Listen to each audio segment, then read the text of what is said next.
சாத்தான் சிலையை ஏன் எரிச்சிங்க? யூதர்களின் ஆணிவேரை சீண்டிய ஈரான், இஸ்ரேல் கொதிக்க காரணம்.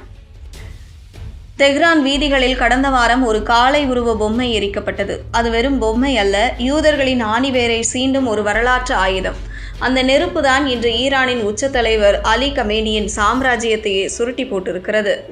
சுமார் 3000 ஆண்டுகளுக்கு முன்பு இன்றைய லெபனான், சிரியா மற்றும் இஸ்ரேல் பகுதிகளில் வாழ்ந்த கானானியர்களின் முதன்மை தெய்வம் இந்த பாகல். இதை சாத்தானின் மகன் என்றும் கூறுவது உண்டு. மழையையும் இடியையும் கட்டுப்படுத்தும் சக்தி கொண்டவர். விவசாய செழிப்பிற்காக மக்கள் இவரை வழிபட்டனர். ஒரு கையில் மின்னலை ஏந்திய போர் வீரனாக அல்லது ஆக்ரோஷமான காளை உருவத்தில் இவர் சித்தரிக்கப்பட்டார்.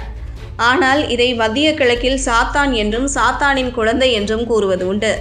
யூதர்களின் புனித நூலான தோரா மற்றும் பைபிளின் படி பாகால் வழிபாடு என்பது இஸ்ரேல் மக்களின் வரலாற்றில் ஒரு கரைபடிந்த பக்கம்.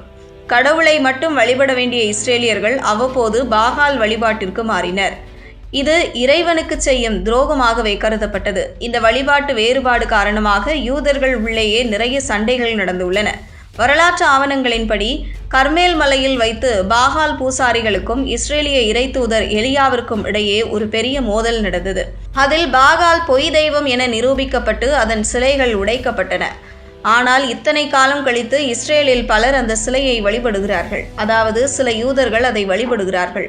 பாகால் என்பது அவர்களின் ஆன்மீக பயணத்தில் சந்தித்த மிகப்பெரிய எதிரி. இஸ்ரேலின் தூய்மையை சிதைக்க வந்த அந்நிய கலாச்சாரத்தின் அடையாளமே பாகால். ஆனால் இத்தனை காலம் கழித்து இஸ்ரேலில் பலர் அந்த சிலையை வழிபடுகிறார்கள் என்பதுதான் வினோதம். இங்குதான் ஈரான் அரசு முன்வைக்கும் வாதம் விசித்திரமானது.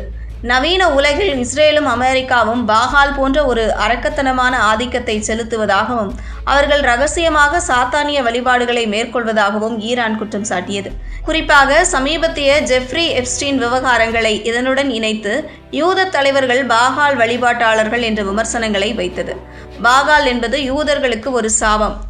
தங்களை அதே பெயரோடு இணைத்து பேசுவதை இஸ்ரேல் மிகப்பெரிய இழிவாக பார்த்தது. நாங்கள் ஒருபோதும் வணங்காத, நாங்கள் வெறுக்கும் ஒரு சிலையை எங்களுடையது என சொல்லி எரிப்பது எங்கள் வரலாற்றையே கொச்சைப்படுத்துவது என்று நெதன்யாகுவின் கோபம்.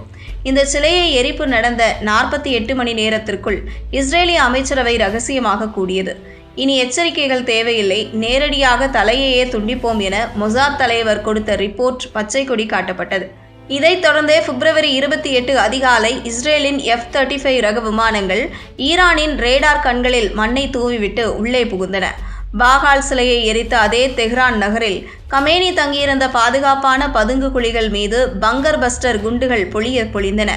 ஈரானின் 37 ஆண்டுகால அதிகாரம் ஒரே இரவில் சாம்பலானது. பாகால் சிலைக்கு வைக்கப்பட்ட நெருப்பு கடைசியில் ஈரானின் ஒட்டுமொத்த அதிகார மையத்தையே எரித்து முடித்திருக்கிறது.